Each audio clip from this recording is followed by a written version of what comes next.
नमस्कार दोस्तों, मैं हूं पुलकित मोहन सिंगला। सोशल ज्ञान में आपका स्वागत है। दोस्तों, आज हम इस विषय में बात करेंगे कि प्यार में डेस्परेट बनने से क्या नुकसान होते हैं। दोस्तों, अक्सर जब भी आप किसी से प्यार करते हो या प्यार का इज़हार करना चाहते हो, तो हम लोगों को इतनी जल्दी हो जाती है कि उस पर्टिकुलर इंसान को पाने के लिए आप बस कुछ भी करना चाहते हो।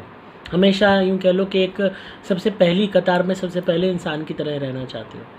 और डेस्परेशन में आप ज़बरदस्ती सामने वाले से बात करने की कोशिश करते हो, उसके को जानने की कोशिश करते हो, उसके दोस्तों को पटाने की कोशिश करते हो, उसकी फैमिली से मिलने की कोशिश करते हो। और ये ओवर डेस्परेशन एक आपको ऐसी सिचुएशन में डाल देती है कि सामने वाला बंदा आपको एक स्टॉकर समझने लगता है, एक ऐसा इंसान जो पागल है, साइको है और आपका पीछा कर रहा है। कभी भी किसी भी इंसान को अगर आपने अपने प्रति अनुकूल करना है, किसी को भी आपने प्यार की चाहत करनी है, कभी भी आप किसी को लाइक करते हो, तो जब भी आप स्ट्रेट अवे ये बात बोलोगे ना कि डैट आई लाइक यू, या मुझे आप पसंद हो, मैं आपसे प्यार करता हूँ या प्यार करती हूँ, और आपकी बातचीत को कुछ ही दिन हुए हैं, तो सामने वाला बंदा बहुत ही रेयर चांस होगा कि आपका प्रपोज़ल अप्रूव करे। कभी भी आपने कोई भी प्यार वाला एंगल ऐड करना है तो पहले दोस्ती ऐड करो। बिना दोस्ती किए, बिना किसी को जाने पहचाने सीधा प्यार का इज़हार करोगे तो कल को आपको भी पछताना पड़ सकता है। क्योंकि रूप रंग रेखा देख के, अच्छे कपड़े देख के, अच्छी सुंदरता देख के तो हम ओपिनियन बना लेते हैं, जज कर लेते हैं सामने वाले के इसके लिए कि हाँ, ये सामने वाला अच्छा होगा या अच्छी होगी। पर सही मायने में जो नेचर और टेम्परामेंट है वो इंसान से दोस्ती करने के बाद ही पता लगता है, उसको जानने के बाद ही पता लगता है। और अगर आप प्यार कर बैठे और सामने वाले ने हाँ कर दी और वो निकला इंसान बुरा, अक्सर ऐसा होता है। लोग बहुत जल्दी प्रपोज़ल करते हैं, डेस्परेशन में आके एक्सेप्ट हो जाता है प्रपोज़ल, शादी हो जाती है, और बाद में जब पता लगता है एक दूसरे से ख्याल नहीं मिलते, सामने वाले का नेचर बहुत गंदा है, चाहे वो लड़का है या लड़की है, अनटॉलरेबल है। आप हैरान रह जाते हो सोच के कि जो आपने इमेज प्लान की थी वो ये तो बिल्कुल ही उलट है। जब आप सामने वाले को जानना शुरू करोगे, उससे दोस्ती करोगे, तो आपको उसके बारे में पता चलेगा। हो सकता है कि उसके नेचर को पढ़ने के बाद आपका ही मन बदल जाए उससे आगे बात बढ़ाने को। क्योंकि प्यार, मोहब्बत, खूबसूरती, अफेक्शन, सेक्स, ये सब चीज़ें सब धुल जाती हैं बिहेवियर के आगे जब सामने वाले का बिहेवियर गंदा होता है। क्योंकि आप एक बार ही सह लोगे, 2 बार ही सह लोगे, 3 बार ही सह लोगे, कभी ना कभी आपका भी सब्र जवाब दे जाएगा।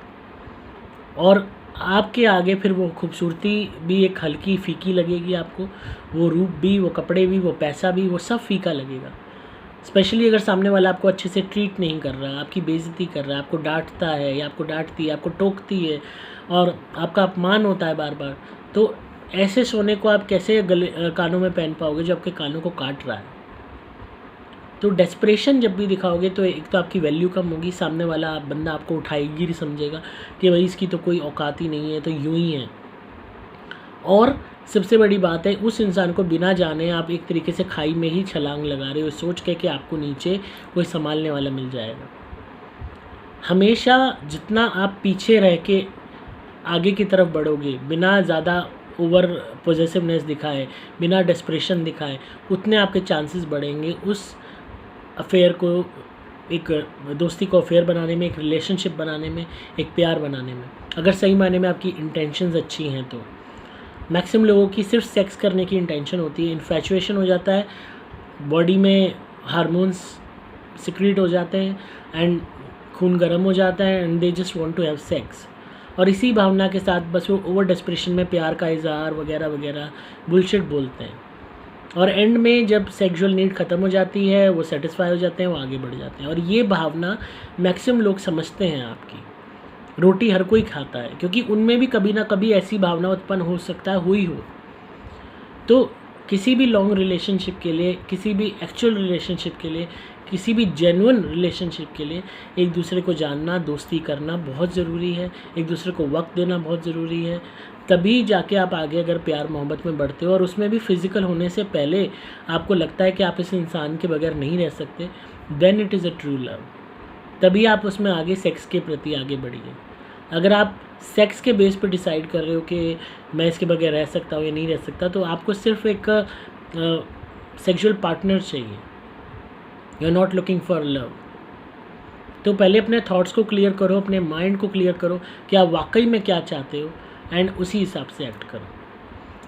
आई होप आपको आज की एडवाइस अच्छी लगी होगी, तो इसी तरह सुनते रहिए, प्यार देते रहिए। अगर आपको सोशल ज्ञान की वीडियोस पसंद आती है दोस्तों तो लाइक कीजिए, शेयर कीजिए। मैं हूं आपका दोस्त पुलकित मोहन सिंगला।